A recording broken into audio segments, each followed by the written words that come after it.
बिस्मिल्लाहिर्रहमानिर्रहीम। दोस्तों कैसे हो, ठीक हो? अज तुहाडे नाल शेयर करनी है ए जिहड़ा असल टैलेंट है ना, जिहड़ा गलियां बाज़ारां चों निखर के सामने आंदा है। इत्थे ए दो टीमां जिहड़ियां ने ओह खेड रहियां ने ते बड़ा अच्छा खेड रहियां ने। ए ट्राफियां कोल ने। ये शाम नूं मतलब मैन ऑफ द मैच नूं एक मिलेगी, एक जितण वाली टीम नूं, एक जिहड़ा होर बेहतर परफॉर्मेंस देगा ओनूं। ते इहो ही लड़के ने जिहड़े निखर के मेहनत करके अगे आउंदे ने ते पाकिस्तान दा नाम रोशन करदे ने।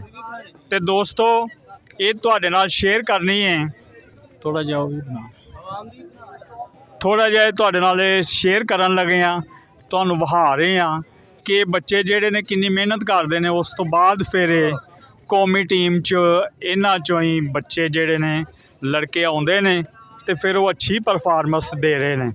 जिस तरह का मैच हो रहा है वेख रहे हैं असीं, ये पाकिस्तानी टीम दे भी लोग जिहड़े ने इन्नी मेहनत नाल खेडन ते पाकिस्तान जिहड़ा वे ओह ए जिहड़ा मैच ये जित जांदा।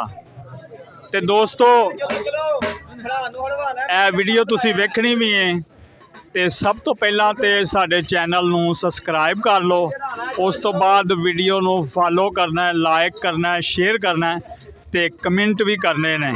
ते दोस्तों ए जिहड़े ने असल क्रिकेटर ने जिहड़े ये वेख लो कैसी ग्राउंड है उहदे विच खेड रहे ने ते बड़ी अच्छी परफॉर्मेंस दे रहे ने। ते ये हुंदा फैसला ते फिर इंशाअल्लाह इत्थे जिहड़ा देन आ रहे ने मेहमान खसूसी राशिद भट्ट साहब ने, मुस्लिम लीग दे यूसी बाई दे सदर ने, और उन्हां दे नाल शेख हसान साहब। ते उस तो बाद फिर तुहाडे नाल मिलने आ ते इहदे नाल ही खुदा हाफिज़।